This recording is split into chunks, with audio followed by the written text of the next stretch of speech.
right, welcome everyone to another exciting episode of the Shop and Tread Talk podcast. My name is Aniz, and before we begin, just want to make sure you follow us on Facebook. If you look up the Shop and Tread Talk podcast, you can definitely follow us on there, and we're trying to keep up with our posts every week. But again, life's busy, shop's busy, so doing the best we can. Usually we'd have Frank with us today, but it's a Saturday and he's busy, and I've been crazy busy for the past couple of weeks. So we haven't really been able to release an episode here for a couple of weeks, but starting to get things back on track. And it's mostly with me, just life and vacations and everything. But today we've got a good buddy of ours, Sunny Massera. Sunny, why don't you introduce yourself, kind of tell us where you are and what you do, buddy. Okay, yeah. Sunny Massera. I live in Portland, Oregon. Well, outside of Portland. Been a technician for 28 years now. Yep. Just about almost 30. Started working in shops when I was 17 and just kind of been wrenching ever since. I've done different functions in the shops. Like I've worked at part stores and stuff. Worked at body shops. Didn't like doing body work. Yeah, I can imagine all that dust and everything that gets to you. Yeah, I don't like the smell of all those chemicals. But Some people do like it. Yeah, exactly. I found myself in a hot rod shop when I was 20, and I worked there for many years, just building hot rods and customs. And there was a lot of high end cars, and there was a lot of garbage to fix. So I learned how to fix a lot with a little. Oh yeah, that sounds like what most shop owners are kind of going through. It's especially if you're beginning, you've got work and you may not have a whole lot to kind of go with, but you do what you can to get by, right? Yeah. I've owned a shop a couple times. I've made the attempt, and first time was just not prepared, didn't know how to run a business, and I'm a great technician. I can build cars, but when it comes to running a business, that's nothing I really learned or picked up anywhere. And now I've actually learned more about running an auto shop in the last 2.5 years than I have in the previous 25. It's interesting how that happens. I mean, there's so many people that they'll be running a shop for, like you said, for 20 years, and then they start getting all this knowledge and inspiration and talk to this person and that person and get a coach or something like that, and they're like, well, damn, I wish I would have known this about 15 years ago, and imagine what would have been now, right? But it's better that you've got this kind of inspiration, this knowledge over the past couple of years instead of being 2 more years from now, right? Oh yeah, like it's funny. I actually closed my last shop. I was a one-man show. I was doing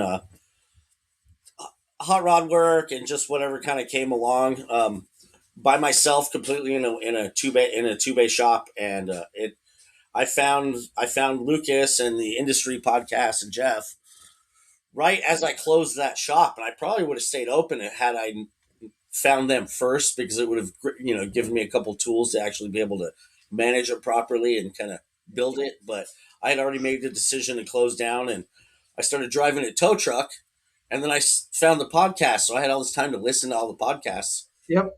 And got caught up, and I was like, wow, there's a whole world out there that I was it got me out of my bubble, which was sometimes you need that. And like, it's kind of like me. I found Jeff's J Mechanics podcast on a whim, just searching in my car. I just searched mechanic podcast, and that came up, and I'm really glad it did, because that changed a lot for me as well. Right. But that's funny. I think I found him on I think it was TikTok or maybe YouTube. I saw a short, and I was like, who's this guy? And went down the rabbit hole, and I ended up meeting Jeff last year at SEMA Apex, and Lucas and David and Mike Allen. Yeah, and, all great guys. Oh yeah, no, it changed my life for sure. Like it showed me a lot of what I didn't know that I'm starting to learn now. Yeah, it's interesting. Like, when people look at this industry, they see, okay, well, this guy's got an auto shop. They fix cars, and he goes home at night, and probably that's the end of it, and comes back in the morning, does the same thing all over again. But it's not that simple. we don't get to just go home and shut off, most of us. Yeah. We start thinking about, oh, I've got that Cadillac coming in tomorrow and I got to do this job, but that's going to need this. And do I have that tool? Or maybe, oh, you know what? Let me stay up and research online and make sure I've got this and that to prepare. So we don't get to really turn off. I mean, it's not just a simple at 5:01, the doors close and, you're done for most people. Oh, It's absolutely. not as simple as people think it may be. Just to go and fix cars and go home and turn off, right? It doesn't work that way. Oh, not at all. Not at all. I mean, I wake up thinking about like, what was the process I was going to use on that, or what do I need to do this car next week, or like, yeah, it doesn't turn off like, As you know, long as you're not waking up thinking, "Did I torque that wheel?" yeah, I try to torque everything at the appropriate time. Yeah, I've actually gotten in the last couple of years gotten in the habit of marking everything I torque with a grease pen, different yeah, colors. So I oh know yeah, that I've already done it, or people can come along behind me and see if it's been torqued or not. oh yeah. Saves some time, and it gives a little bit of a assurance that I then I can go back and look and be like, oh, okay, yeah, okay, I was tripping, but I did that. Exactly. Well, It's not a very cut and dry industry. I mean, it's no, especially now. Do you have your own shop right now, or are you working somewhere now? I work in a performance shop. It's a performance shop that's owned by a large car group. I think there's 14 dealerships in the group, but we're like the specialty shop, and then we do a lot of the used car stuff. So there's like a used car lot. They bring us cars for UVIs or DVIs. We go through each car, make sure it's new tires and brakes and detailed, and then that's part of the shop. And then the other part of the shop is hot rod performance work on brand new Mustangs, brand new F-150s, but also like a '65 Mustang or a '41 Chevy truck. It's kind So of you're it's a you're right mix. in your realm, though, really. Yeah, and it's taken me a long time to get here. I mean, I've done a lot of hot rods and custom stuff, which kind of put me behind the ball on the new cars, which I've had to spend the last couple of years getting caught up so I can work on anything I really want to. Um, Not saying I can fix everything, but I can try. And having the right techniques and processes to learn how to fix these things it's been a bit of a challenge. I did teach myself through different ways on the internet to do automotive tuning, mainly Chevys, because I build a lot of Chevy stuff, and doing LS swaps and the old stuff. I need to be able to plug the laptop in and make it run. Of course. Yep. And then I found myself in this shop who has I work with a master tuner. And this guy's been tuning cars, everything you can think of for 20 years with a dyno. Yeah. So it's Nice to like, have someone there with that kind of experience. That's excellent. oh yeah, and we're the same age too. We're like 2 weeks apart. But he's been doing it so long. I mean, he's put a turbo on literally everything you can think of, minivans and Suzukis, and just like, yeah, the weirdest cars come through our shop, and we tune them. Well, So as long as the customer is willing to pay and they leave yeah, happy, I mean, it is what it is. it's a different clientele. We put the expectation right ahead that you're gonna, if you want us to dyno your car or even look at it, there's an inspection fee. There's a minimum, it's like a $1,200 minimum dyno fee. Depending, like say we get it on the dyno and it needs spark plugs or spark Yep. plug wires or a fuel pump or whatever, which happens a lot. People are like, Yep. it's ready to dyno, and 9 out of 10 cars that come to us for dyno tuning work are not ready. We Yeah. have to do something. I mean, we put them on the dyno in the first run, the motor is just like, ugh, it doesn't, it makes 110 horsepower when it should make three, you know? Yeah. So there's a lot of that, which is cool. Like, and I get to kind of be slow and take my time. It is a flat rate shop, but we have a interesting pay structure. So Okay. everybody's super happy. It's shop average. Mhm. Some guys are running 250+% efficiency. Some days I'll only run 50% efficiency because I'm working on a weird Yeah. 77 Chevy dually or whatever. Yep. So it kind of averages out. So everybody, we're running about 140% average efficiency weekly. So As long as everybody's yeah, paid well. Yeah. as long as everybody's happy, you're able to, you know, pay your mortgages if you have one, pay your bills, and Yeah. wake up in the morning and actually want to get out of bed to go to work, right? Yeah. Oh yeah. But working this as hard as I'm sure you do, and then if you have to wake up in the morning, you're like, oh man, I got to go into work. That's that's the kind of feedback I get from some people where they're in a situation where the money is great, but you wake up in the morning and you're like, oh man, I really don't feel like going in, but Yeah. I got no choice because I'm hooked in here. I'm making great money, but mentally, Money's not I'm feeling everything. no, it's Money's not. not everything. Culture is, I would say, first.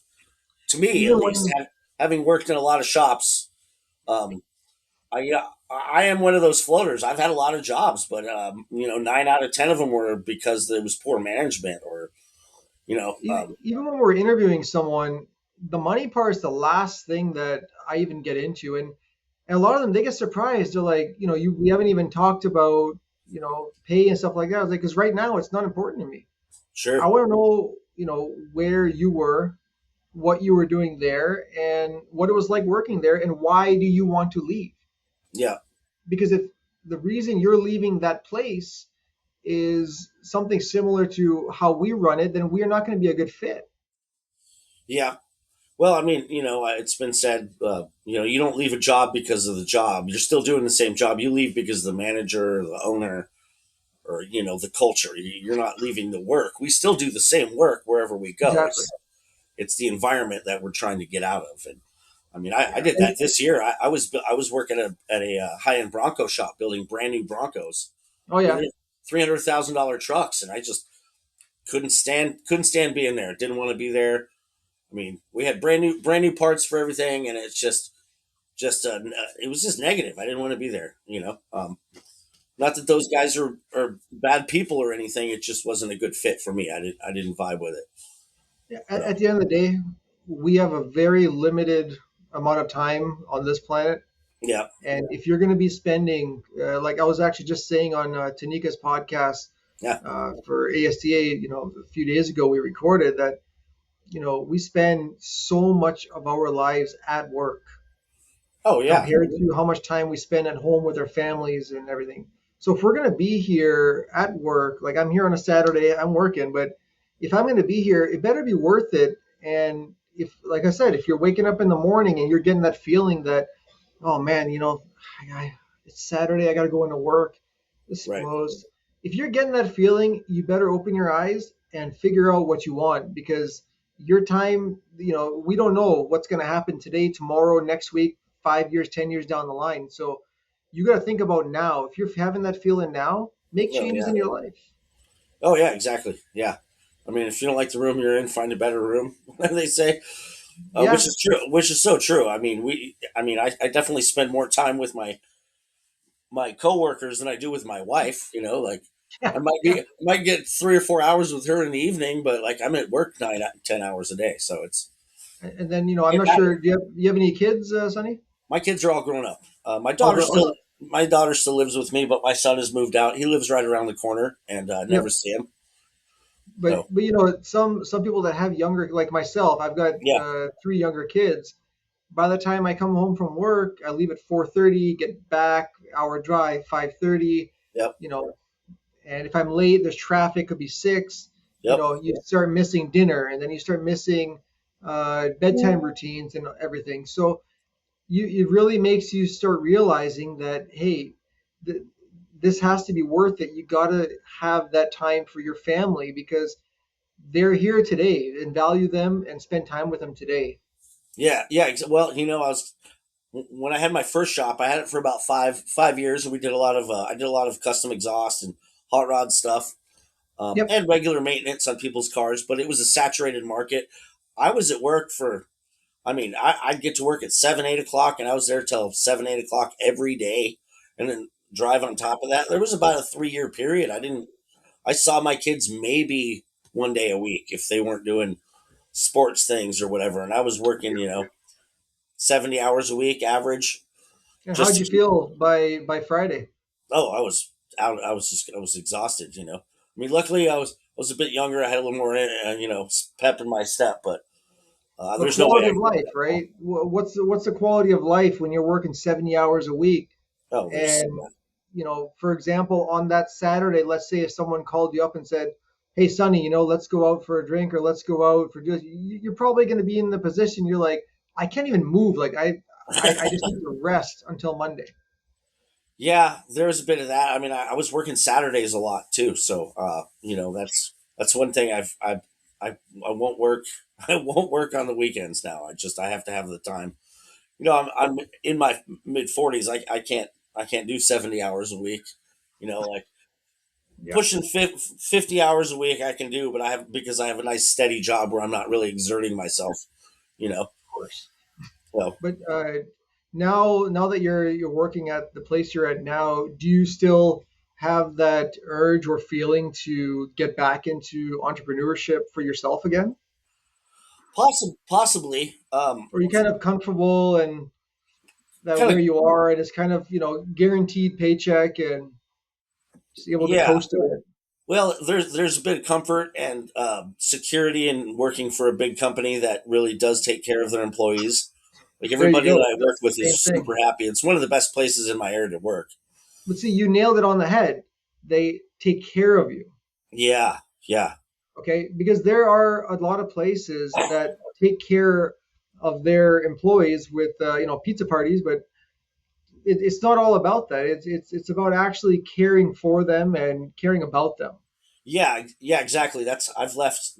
The most recent job I left was because there was this facade of caring, and there was always the promise of this bonus or that or whatever, and then he takes us out to a steakhouse. We have a bunch of expensive drinks, but like I'd rather take the $300 you spent on steak and drinks for me and put it somewhere else instead of just hanging out with you guys, and then Put it towards my yeah, tool bill.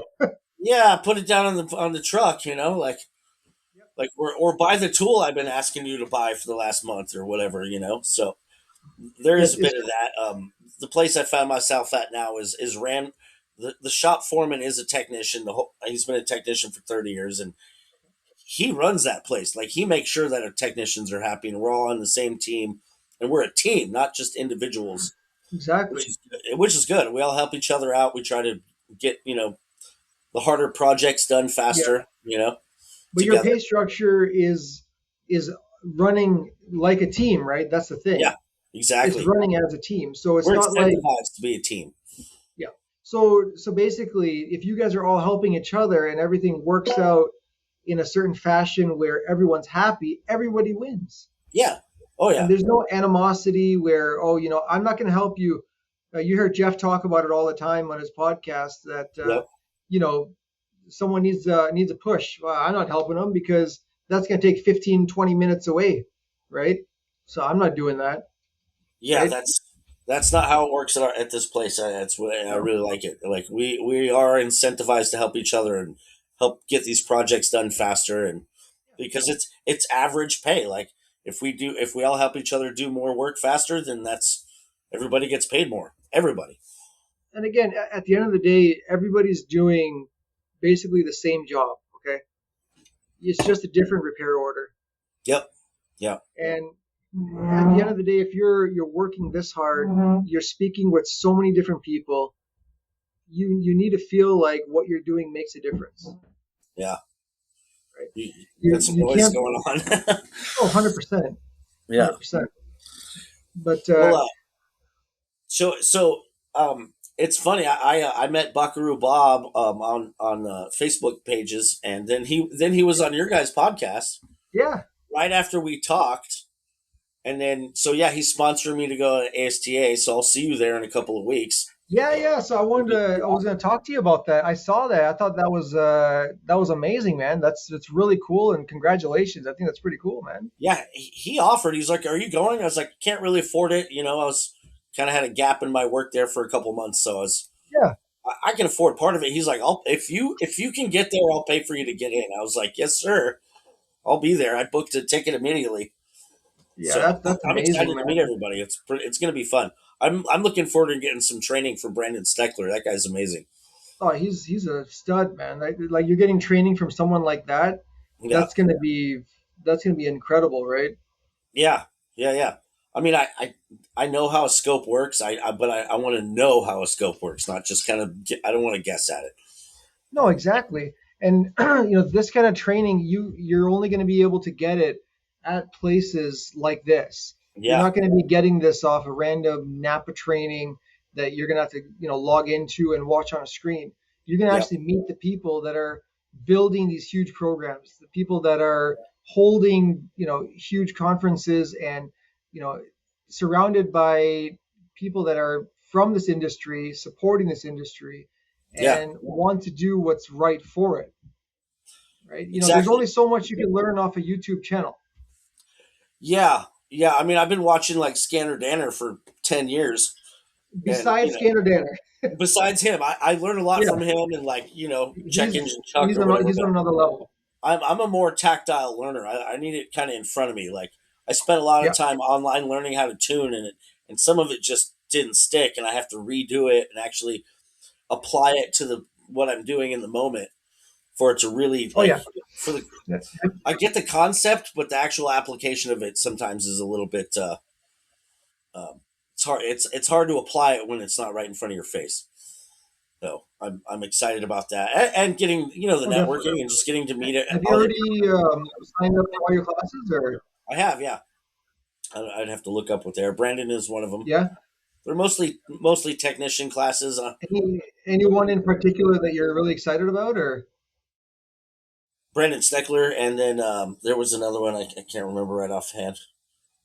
Buckaroo Bob asked me. He's like, just pick whatever you think it is. I was like, well, you tell me. You're the trainer too. Like, yeah. Well, how about he knows we went everybody? over it together and we picked out a whole you know I picked out the whole schedule. So I'm If not you got exactly. advice from him on what to take, you're good to go.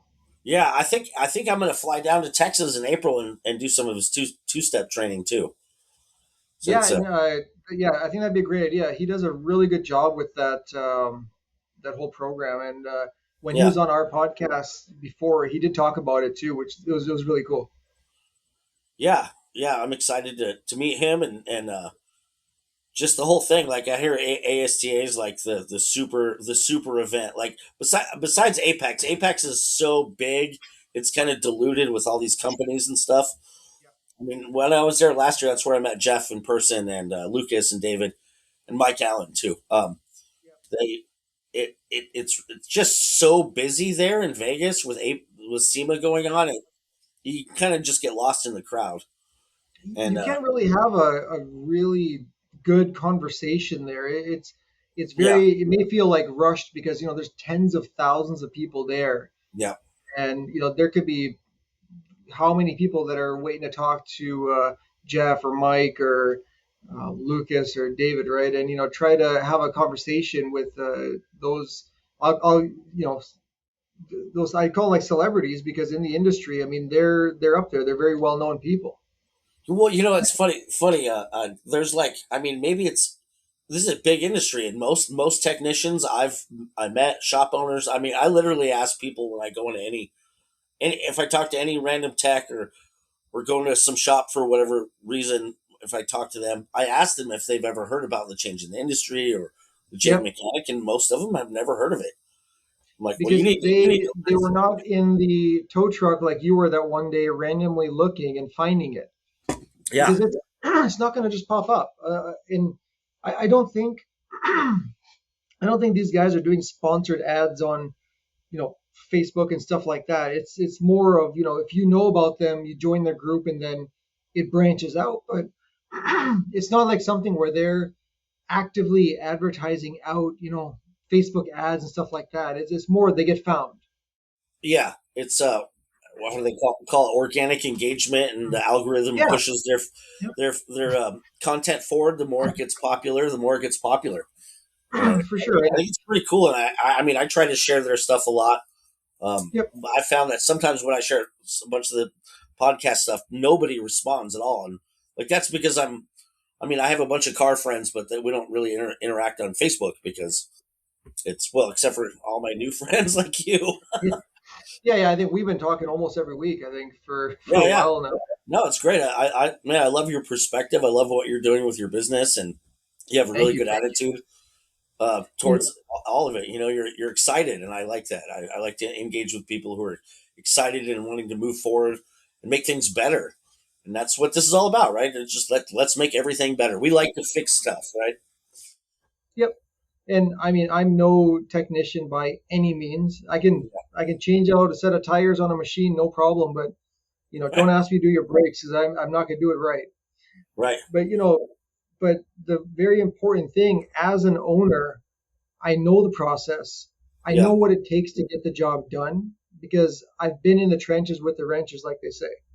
Well, yeah. And There's all these different functions in our industry that for sure, and a lot of some owners, I'm not saying a lot, some owners, they'll just be in an office like this and they don't go into the garage and see what's going on. Yeah. They'll just pick up the phone and like, hey, why is that brake job taking so long? What's going on?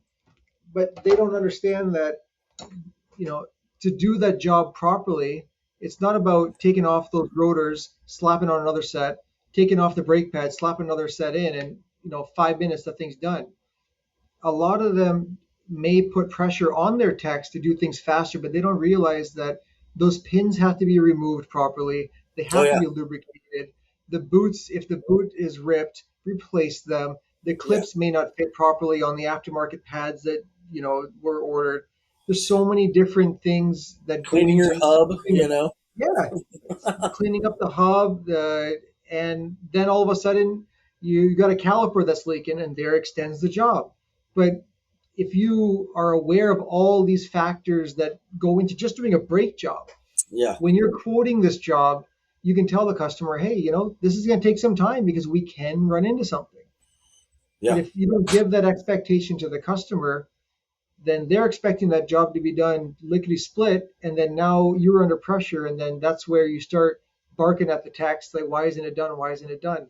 So, as an owner, I want to make sure that I am very aware of how things run in the shop on all the jobs. I want to know Yeah. beforehand, like what can we run into? And Yeah. if I've already had experience selling this job, I know that this is going to take some time. But just Sure. this little thing, if a lot of owners did that, and that's just one other way to support your technician, because then your technician knows that, my boss or my service advisor is, we're on the same page that this is going to take some time. I'm not going to be getting a call after 20 minutes of lifting the vehicle. Is the car done? They're going to know that, I need time to fix it correctly. Yeah, and also, a good owner or boss or shop manager will understand what the technician where they're at and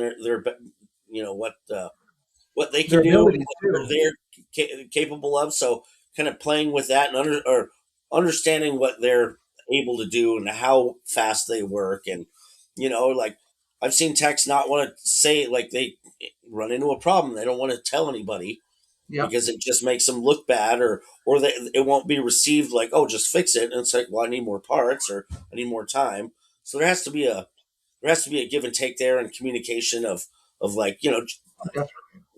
and I've worked for people that just didn't even want to hear it. They're like, just fix it. I'm like, well, you didn't give me the right parts, or it's so yeah. Communication is a big part of it, and that helps with the culture. Having people that are not afraid to just talk to each other about the current problem or Yeah, work through a problem that hasn't happened yet. So if you're not able to communicate with your technicians, with your front of house, back of house, if they're not all on the same page, yeah, besides that particular repair in general, hmm if there's no, kind of chain of command, or if you don't even have like a chat group or some kind of immediate way of communicating with your fellow technicians or anything from the front and back, things get said that may seem wrong when you're saying it out loud. Like if you're not on the same page with your technicians, what I'm trying to say is oh yeah, you're going to start getting friction, and that's where you get technicians that are going to jump ship, yeah, yeah. because it's not always about the extra $5 I make here or $4 I make here. Many technicians I've talked to would rather make $5 less but really enjoy where they work. Oh yeah, You absolutely. know, and I think I can't remember.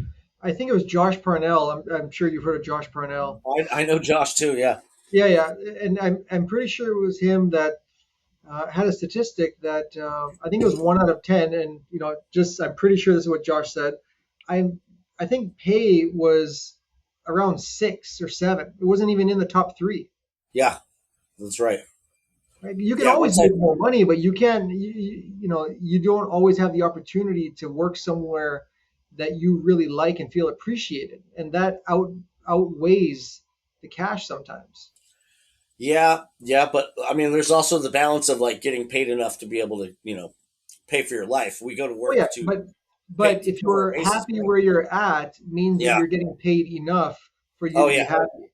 Sure. That's what I'm kind of I mean there. Yeah. You No. obviously got to be I paid what follow. you're worth, Yeah. but sometimes you may take a few bucks less or whatever to just be happy where you are. I mean, I'm not saying you should be paid 25% less to be happy. That's not what I'm saying.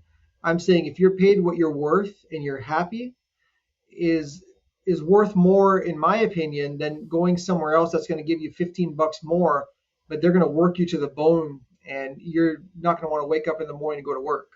Yeah. No. Absolutely. Totally agree with that. Yeah. I've so in my particular case, I've found that the people I was trying to work for were very undervaluing my expertise and my time. And then when I first moved to Oregon, the first couple jobs I had, they really just, I mean, I was Bowbry. They were paying me what, lube techs make to work on a $200,000 car. They're like, here, take this Ferrari apart. But like, I'm going to give you $24 an hour. I'm like, what am I doing? Yeah. So I get offered another job. That's like $2 more doing the same thing. I'm going to jump for Yep. $2. And then it turns out, turns out neither of them were good jobs in the end, but I Yeah. did enjoy what I was doing, but I can't go to work and for a week and then not even have gas money at the end. So it's like, That's cost of living is just going higher and higher every day. So like the wage increase has to kind of keep up with that. yep. Uh, I had a job. I was working at an old shop, independent shop, and when my now my good friend, he was the shop manager there. They had like 6, 7 hot rods sitting in this building. They were not getting worked on. Well, they had like 4 other, regular line techs just doing the brakes and the engines and the timing belts and stuff, and they didn't have a hot rod guy. So they spent about a month calling me, trying to get me to go work down there. And Yeah. then they started me $5 less than I said I was willing to start at. Yeah. And it took months for me to even get a 250 raise up to almost what I said I wanted to be paid. And I fixed every problem car in like, I mean, there was like 30s Plymouths and like a Bronco all taken apart and a Javelin, and it was just crazy. And I got all these cars fixed and done and out, and he made a lot of money. I know what the ROs were on those things. Yeah. Yeah. My average RO was like over $10,000 at that shop, but it It's was a three. amazing what that $2.50 what it's worth to you, what it's Yeah, worth to them, right? and part of it was just the respect factor. I'm like, I asked you for this, and you're not giving it to me, and then 6 months later, you want me to be super appreciative of giving me a raise that didn't equal what I wanted to even start with to start.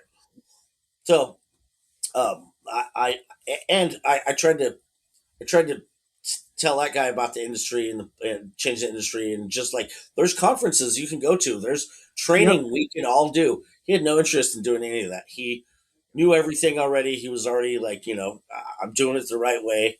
Oh yeah. I thought I knew everything too about Yeah. a year and a half ago, and I didn't know Well, shit. well, with the first 3 days I worked there, every employee in the place came to me and told me how horrible of a job it was, and I'm like, well, why am I here? Why are you here?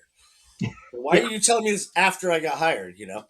But Yeah. You could have mentioned that earlier. yeah, and then my one buddy, who he's a friend of mine, he's now works somewhere else now, but he I think he finally did realize that he was not his perspective, because he was making it worse for himself by hating it all the time, and he was a shop foreman, so he was helping the other guys and selling work. But it was really weird. He'd just come over every day and like come over to the building I was in and just see how much he hated it. I'm like, well, that doesn't help my morale. Like, No, no, how are you exactly. going to come over and talk smack about these guys and want me to stay here? Like what's going on? Um, That's definitely a toxic environment. and yeah, and these guys being in a toxic environment made it even more toxic. And so I left that place for another toxic environment. Yeah, and when it comes to raises and everything, I mean, like for my place in particular, usually end of the year, and before my techs or whoever even ask for a raise, I already sit down with them and we go over the year and everything, and they Sure, get raises like every year because I proactively give them raises because if we had a good year sure, and cost of living is going up, my expenses are going up, their expenses are going up, so they need to make more money. And then we have that conversation about, how the year went, and yeah, what is in your mind, what do you think is fair. We just have that. I don't think I've had longer than a 10-minute conversation about raises because within 10 right, minutes we're like, okay, yep, that's fair, done. It's going to be starting the first or second week of January, and that's the end of the conversation because yeah, they know this conversation proactively is coming up that's really every good. year That's really in good. December. So I don't have to have that conversation in June or July. And like Sure, my tech that's been with me 16 years, he knows in December we're going to have that conversation. yeah, So it gets rid of the whole, should I ask him? Should I ask him? No, you're here for the long run. In December, we're going to have the same conversation like we do every year, and I take yeah. care of my people. Well, it's a touchy subject too. I mean, people deal with it in different ways. For me, it wasn't even really about the 250 or whatever. It was more about the fact that he was purposefully not giving me what I asked in the first place. Because if you Yep, just given me that, um, or even close to that, and had a conversation about it instead of just yep. kind of me waiting for my first paycheck and it being like not what I thought we agreed to, and that's kind of my bad for not getting an offer in writing. But I guarantee you, when you got that first paycheck, if you would have made a big stink about it and be like, you didn't do what you agreed to, I'm out. I bet you would have written a check for the difference right away. But it shouldn't have come down to you telling Exactly. him that. That's the whole. It's a principle of it. Why does Yeah, it the take principle of it, why exactly. does it take the technician to ask for $3 more or whatever it is, and then they don't get it, and then they say, you know what, I'm getting an offer from somewhere else, is giving me this. Oh no, don't leave. Okay, let's sit down and talk. Okay, I'll give you the $3. But why the hell are you giving it to me now? But when Yeah, I asked for it before, it was a big problem. But now that I'm leaving and you've got work and you're yeah. going to get screwed, now you want to give me the money. Well, the other thing with that guy was he would short me on hours. Like I would be there 40 plus hours a week. I was there all the time. And Yep. if I was gone a day, it would be accounted for. But then I'd get my check and it would be like 36 or 30. And I was hourly. I was not. It wasn't flat rate. And I was there from 7:30 to 5:30 every day. Barely took a lunch. I just keep going. Like I sit down and eat. But like I'm like, I'm here 40 plus hours. I just want my 40. Why you paying me 36 or 37 or pay me 32 thinking I took a day off when he wasn't even there that day himself. So I'm like, Yeah. after about, I don't know, 3 or 4 pay cycles, I was like, you can't just short me every single time and then make it up to me. Like Yeah. when I call you out on it, like how many, and it turns out he was doing it to everybody in the company. Like there's like 5 or 6 of us that work for him. And like, So he's five or literally six shorting me. people times 6 hours a person times X amount of dollars. Yeah. I mean, it adds up quick. And I was just Very like, quick. it's not really the fact. It wasn't really the amount he was paying me. It was how he was paying me, and the fact that I had to call him out on it all the time. And I was just like, this is just not good. I was like, and when I left, I was like, I hope you figure out a better path to run your business because this is not it. And Now, 3 of us left that same week. on that note, if that person, would have gone to a conference like ASTA Yeah, and been serious about it, take the management courses, sit in a class with Cecil yeah, or Cecil Bull or something like that, or Rick White, sit in one of yeah, those two classes and get some knowledge and get some pointers. Hire a coach. If you're in that yeah, situation where you're running into employees that are saying you're not paying me properly, you're not doing this, and if you're feeling overwhelmed, get help because your business is just going to go this way. It's going to go down because you know, people are not going to want to work for someone that's treating their employees like that. I just don't think he cared enough. Like I was like, there's all kinds of resources out there. And this is a bit before I left. Yeah, I left. I didn't know any of what I know now about training or anything. But I have since went and I send him feeds all the time because I like the guy and I think he's a good person. But he thinks he knows everything about how to run a shop, and it's yeah, one of I would say lack of management styles.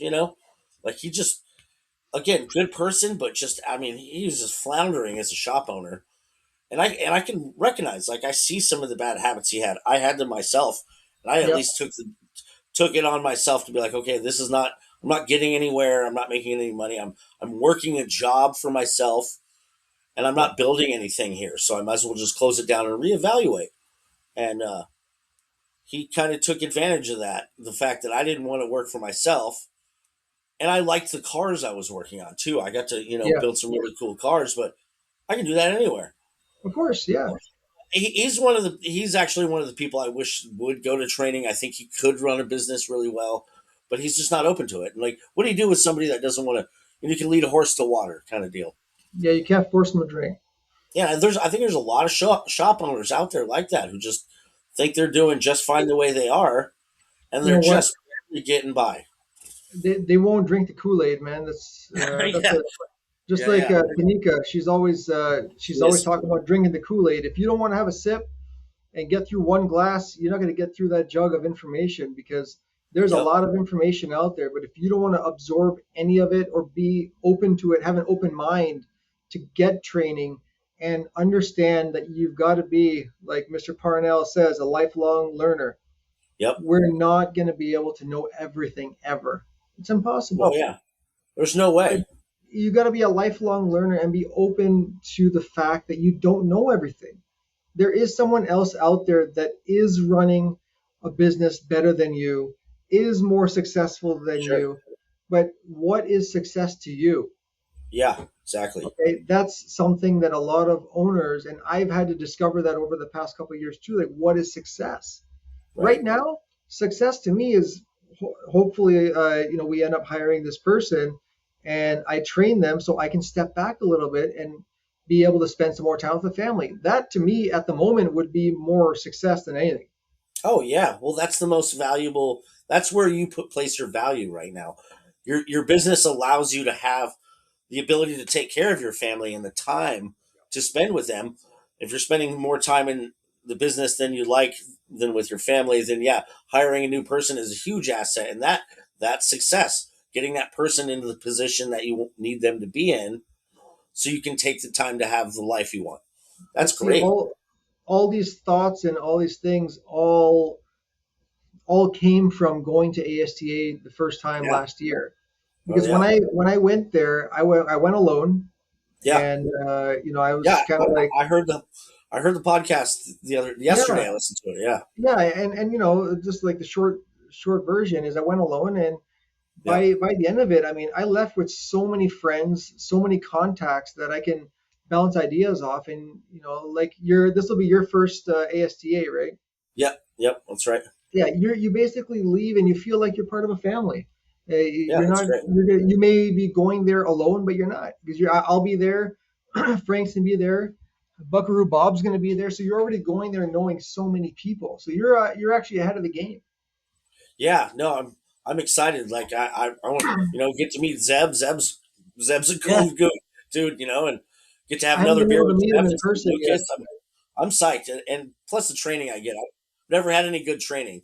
I've tried to go to some of the Napa stuff and Yep. world. I did a World Pack training, but it didn't really stick. Like we're just in a classroom talking. They're talking at me, Mhm. and Yep. it's not. I don't know. It's not as now.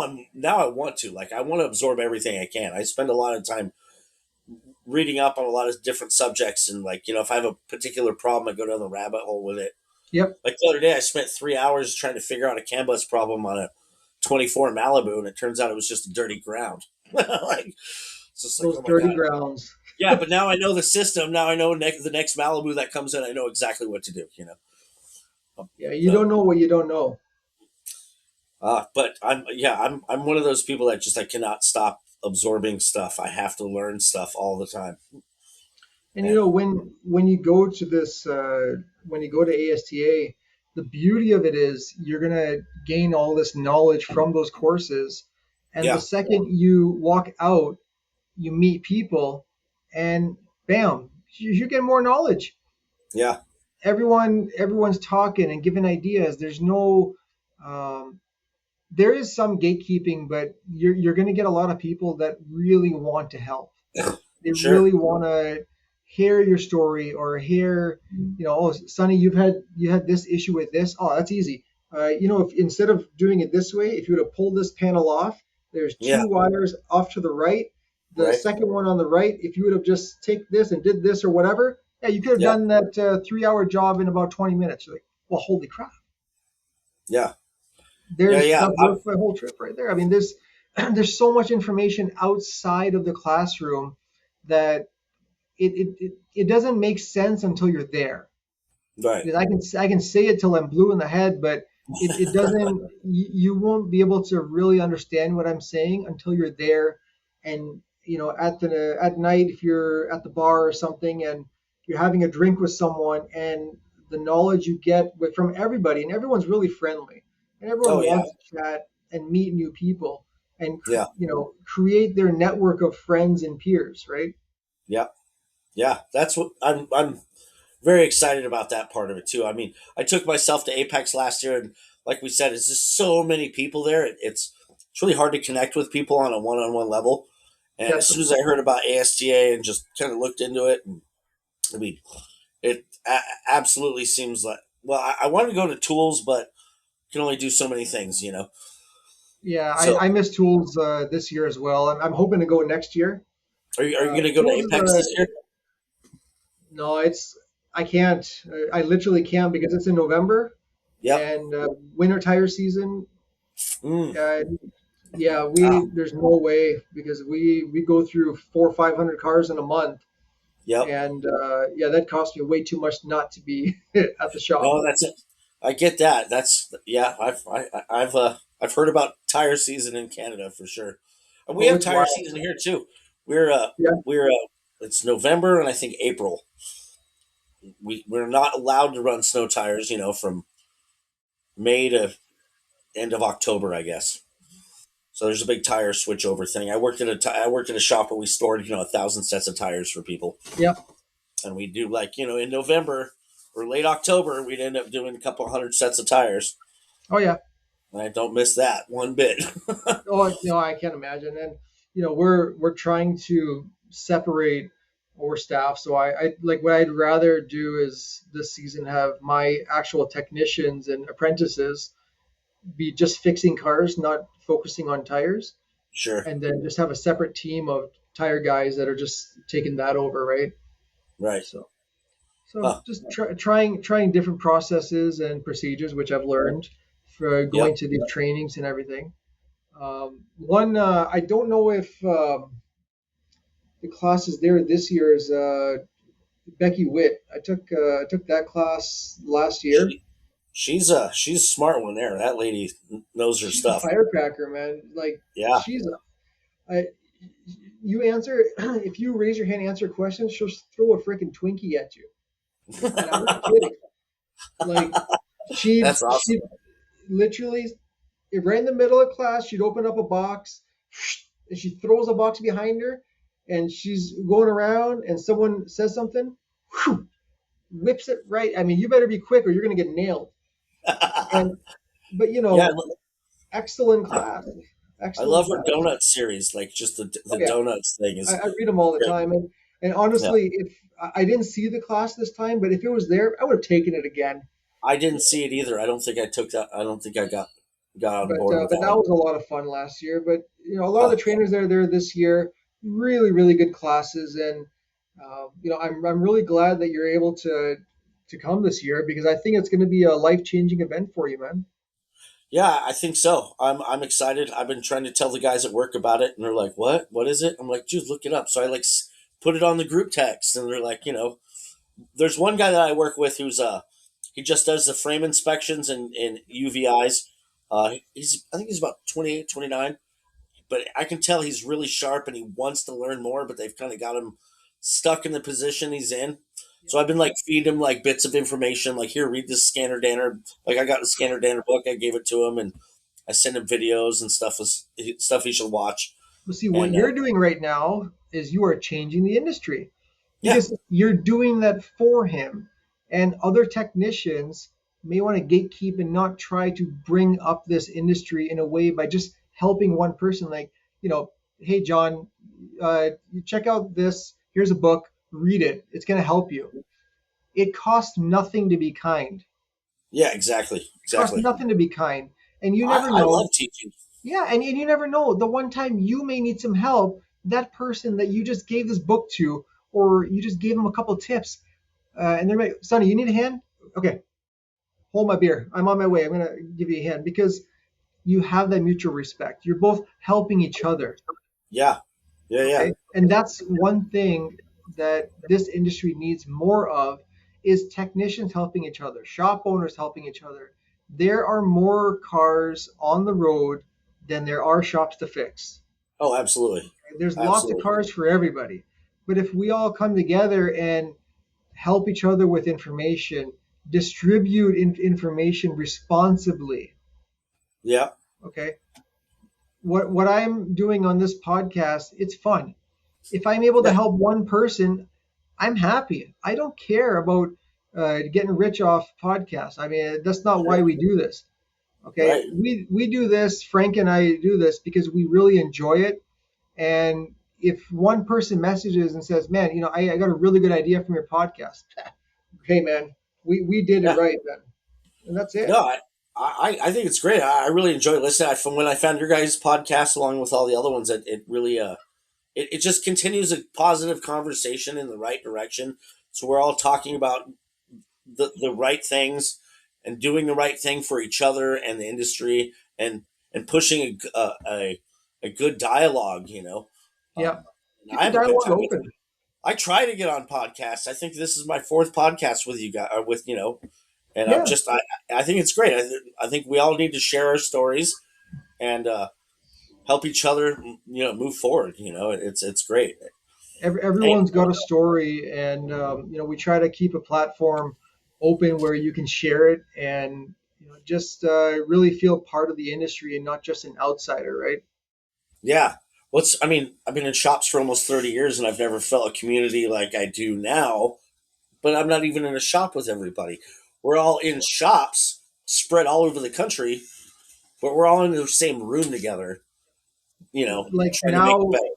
at this point, like I've got so many contacts, and now I've got you as well. And like if I had a car come in that had a weird issue and it's a Toyota, Nissan, Honda, or something, I've got guests that I've made friendships with that I could just Sure. send a quick text and be like, hey, have you ever seen this? Oh yeah, it's take out the rear tail light. There's probably this that's wrong with it, and and vice versa. Like we work on a Yeah. lot of electric vehicles, and if somebody Yeah. had a question like that, they can always reach out, and we all help each other. But that's the only way that you're going to move this industry forward is if you actually care and help, Yeah.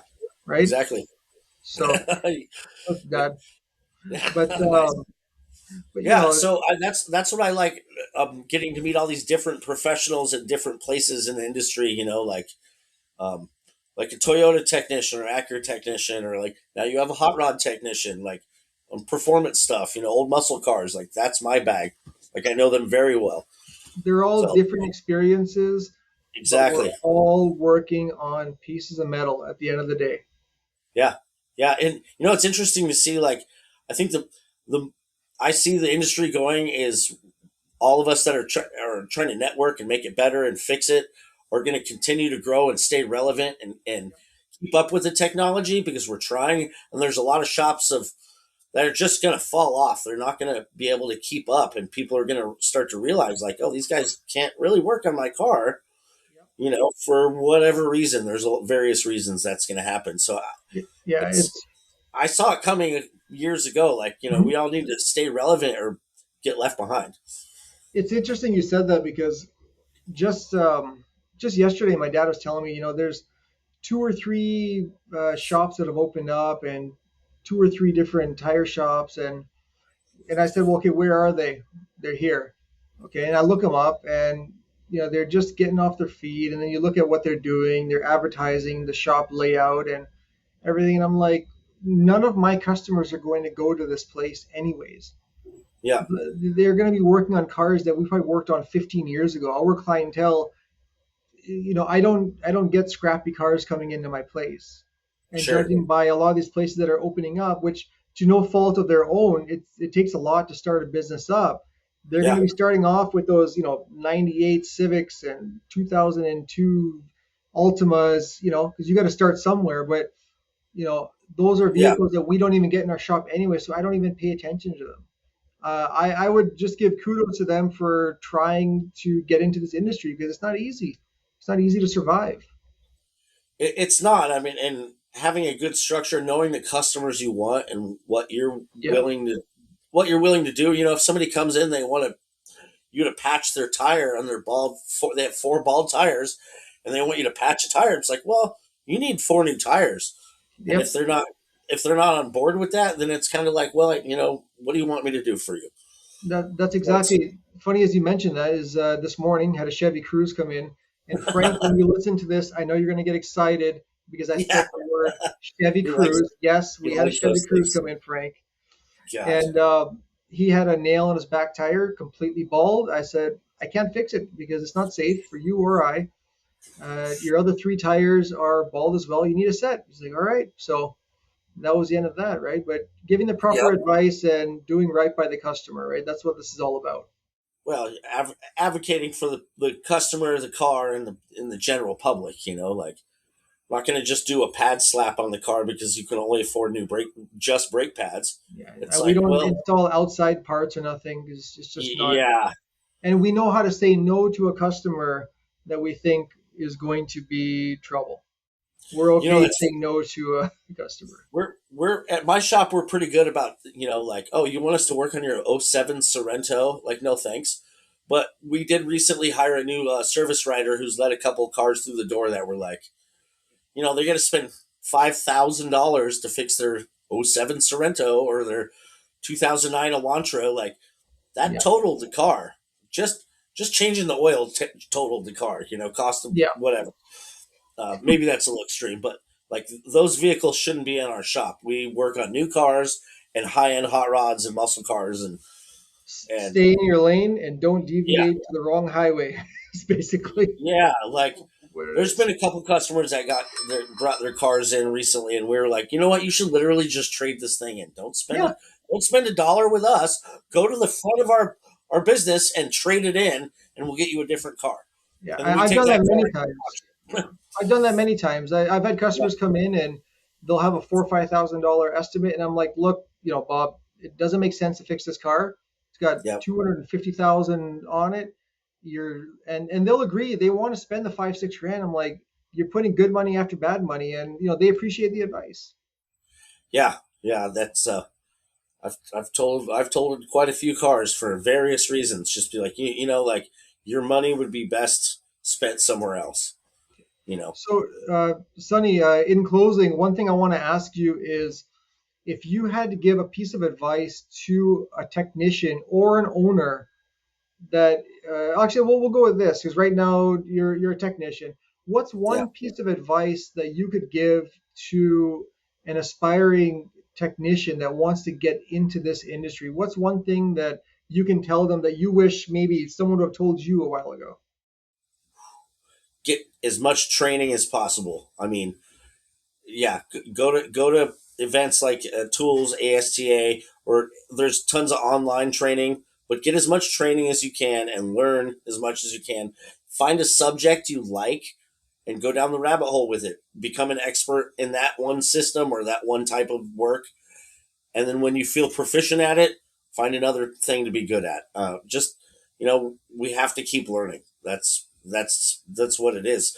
A lot of people are happy just hanging parts, but like, if you want to be satisfied in what you're doing, learn as much as you can. That's it took me a long time to learn how to learn. Yeah, 100%. No, I think that's great advice. Uh, yeah, man, I don't think I could have said it better myself, buddy. Yeah. Well, Um, I so, I learned the hard way. oh yeah, well, we all do. Uh, Right. in closing, everyone, if you want to visit astausa.org. ASTA conference is next month in North Carolina. Definitely come see us if you're going to be at the conference. Even if you're just booking a ticket alone, you're not alone. You already know me. Sunny's going to be there. Frank's We'll going to be be there. there with me. And, really, if you're feeling nervous about it, send me a message. I'm sure you can send Sunny a message about it. And, we can all get together. More than welcome to make new friends. And I think it would be something that would be very beneficial to anyone in the automotive repair industry to go Yeah. to ASTA next month. Um, so you can go on Google ASTA North Carolina, you get some more information. I already said the website, and Yeah. yeah, It's a must. I'm it's excited to a be there. We're gonna have a beer and talk shop and oh, we're make gonna new have a friends. couple, that's for sure. Oh yeah, for sure. Yeah, I'm excited. I was hoping Frank was gonna join us today, but we're I good. messaged him earlier. He's tied. Saturdays are he's with his family and stuff, and I just ended up having some time today that just worked out. But That's good. Yeah. Sonny, thank you so much for joining us, man. I know you're Well, three thank you hours for having behind. me. Yeah, Thank no, for sure, you. man. Yeah, my wife. We'll Yeah, cool. We'll we'll see you have to soon. get you back on here again one of these days, but we'll be seeing you next month. Yeah, And appreciate it, everyone that's listening. This episode will be uploaded. You can take a look at it on the Shop and Trend Talk podcast Facebook site, and we're also on YouTube. Thank you very much, Sonny. Hang on the line. We'll get this uploaded. sure.